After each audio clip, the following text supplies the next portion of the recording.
Hello दोस्तों, आज हम आपको बताएंगे कि द्रौपदी को क्यों मिले 5 पति। तो चलिए शुरू करते हैं। महाभारत के अनुसार द्रौपदी राजा द्रुपद की पुत्री थी और पांडवों की पत्नी। कौरवों द्वारा आयोजित किए गए जुए के खेल में द्रौपदी को दांव पर लगाया गया। पांडव दांव हार गए और उसके बाद दुशासन ने उन्हें भरी सभा में अपमानित किया। द्रौपदी के चरित्र के वे कुछ पहलू हैं जिनके बारे में अधिकांश लोग जानते हैं, लेकिन बहुत कम लोग जानते हैं कि द्रौपदी का किरदार बहुत आदर्श था। उनसे जुड़ी कुछ बेहद रोचक कथाएं। गर्भ से नहीं हुआ था द्रौपदी का जन्म।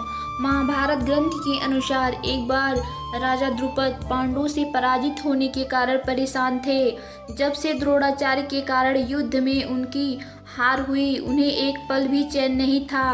राजा द्रुपद चिंता के कारण कमजोर हो गए। वे द्रोणाचार्य को मारने वाले पुत्र की चाह में एक आश्रम से दूसरे आश्रम में भटकने लगे।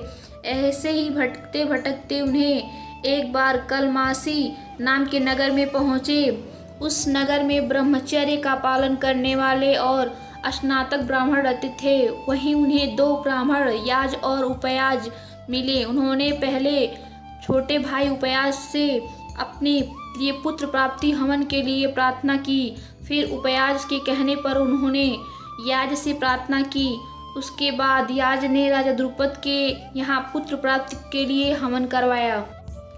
उस अग्निकुंड से एक दिव्य कुमार प्रकट हुआ। वह कुमार अग्निकुंड से निकलते ही गर्जना करने लगा।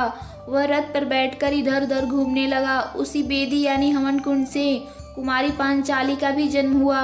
पांचाली यानी राजा द्रुपद की पुत्री द्रौपदी कमल की पंखुड़ियों की जैसी आंखें, नीले नीले घुंघराले बालों व कोमल ओठों वाली थी।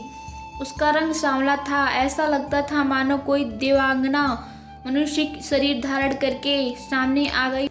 इसके बाद ब्राह्मणों ने दिव्य कुमार व कुमारी का नामकरण किया। उन्होंने कहा, यह कुमार बलवान व रूपवान होने के साथ ही कवच कुंडल धारण किए हुए है।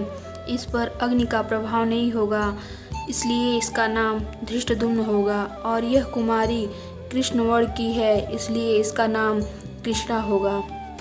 द्रौपदी के जीवन से जुड़ी दूसरी कहानी। द्रौपदी को क्यों मिले 5 पति। द्रौपदी पूर्व जन्म से एक बड़े ऋषि की गुणवान कन्या थी। वह रूपवती, गुणवती और सदाचारिणी थी, लेकिन पूर्व जन्मों के कर्मों के कारण किसी ने उसे पत्नी के रूप में स्वीकार नहीं किया। इससे दुखी होकर वह तपस्या करने लगी। उसकी उग्र तपस्या के कारण भगवान शिव प्रसन्न हुए और उन्होंने द्रौपदी से कहा कि तुम मनचाहा वर मांग लो। इस पर द्रौपदी इतना प्रसन्न हो गई कि उसने बार बार कहा, मैं सर्वगुण युक्त पति चाहती हूँ।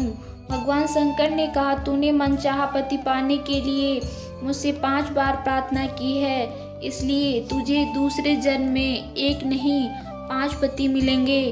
तब द्रौपदी ने कहा, मैं तो आपकी कृपा से एक ही पति चाहती हूँ। इस पर शिव जी ने कहा, मेरा वरदान व्यर्थ नहीं जा सकता, इसलिए तुझे 5 पति ही प्राप्त होंगे।